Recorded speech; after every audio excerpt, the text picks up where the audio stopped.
السلام عليكم ورحمة الله وبركاته. اللهم صل وسلم وبارك على سيدنا محمد وعلى آله وصحبه وسلم. ازيكم حبايبي، عاملين ايه؟ يا رب جميعا تكونوا بخير وبصحة وسعادة وراحة بال. جو النهاردة حر جدا جدا جدا، تقريبا أكتر من كل يوم.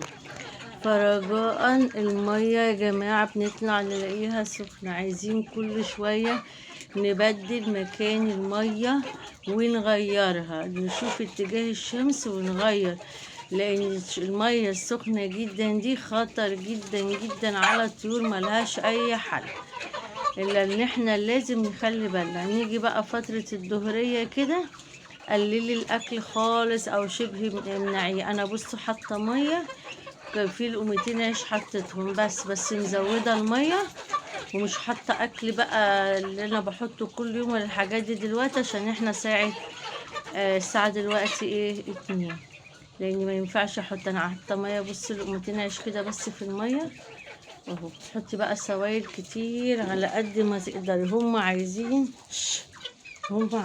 يشربوا سوائل كتير. بس النهارده بقى عايزه اقول لكم على حاجه كمان تعملوا لهم اهم مشروب.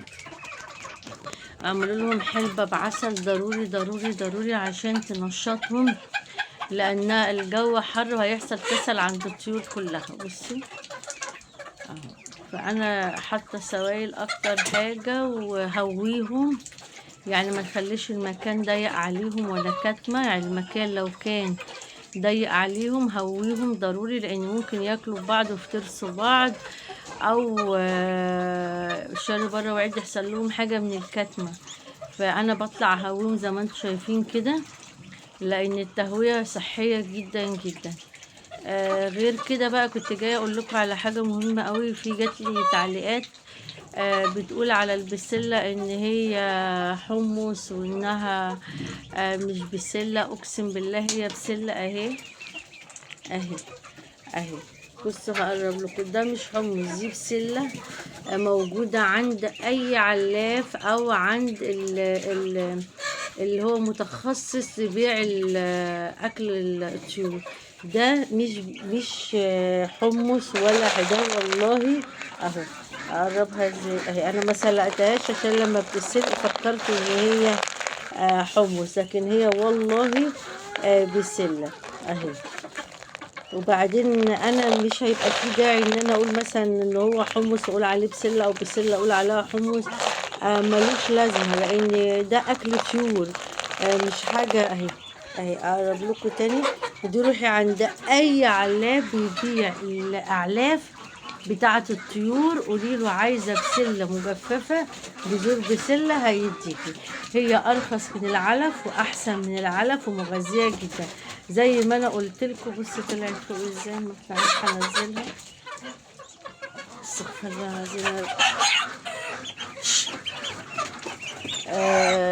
بقول اللهم صل وسلم وبارك على سيدنا محمد وعلى اله وصحبه وسلم. احنا قلنا ان الطيور بتحتاج بروتينات، ففي بروتين حيواني وبروتين نباتي. البروتين الحيواني اللي احنا قلنا عليه ديدان، اللي انا عامله ديدان بصل، بصوا بياكلوا فيها ازاي اهي.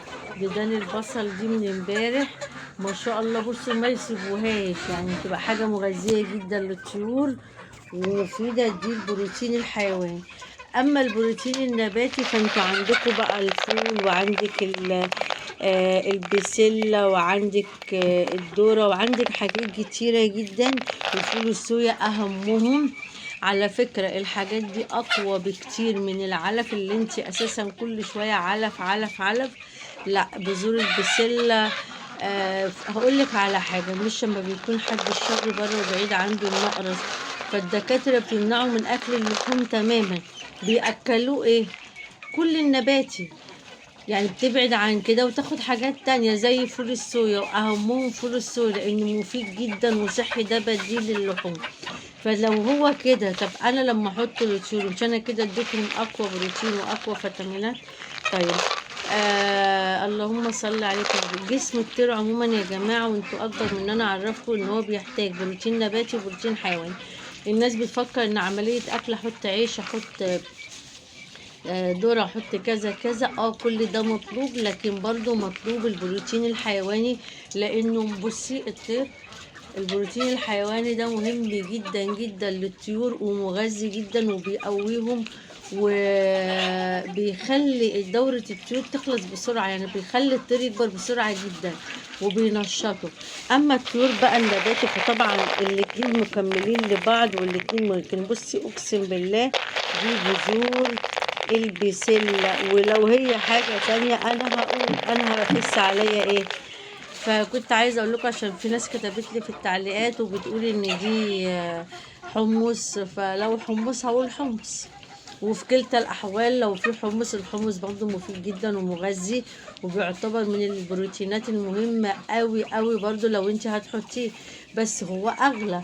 انا بجيب الحاجه اللي في متناول الجميع وتكون مغذيه وفعلا تفيد الطير. عندي البسله دي اهم بكتير من العلب، بتجيبيها وتستويها. لو عندك شوربه، بواقي شوربه تسويها فيها. لو عندك زي ما قلت لك جيبي روس السمك اللي هي بواقي اللي بتترمي دي وتسويها، او حطي فيها بذور البسله. يا نهار ابيض، اديتيهم بروتين وفوسفور وبسطتيهم، ودي اكبر وصفه واحلى وصفه تعملها لطيورك. انا كنت جايه النهارده عشان اقول لكم اني والله مش بضحك عليكم. ولو في حاجه انا هقول حاجه مختلفه، احط اكل نوع وهو نوع تاني، لا ما ينفعش. النوع هقول عليه هو، وخاصه عشان تجيبوه يبقى بينا وبينكم مصداقيه باذن الله. واسيبكم بقى في رعايه الله وامنه، والسلام عليكم ورحمه الله وبركاته.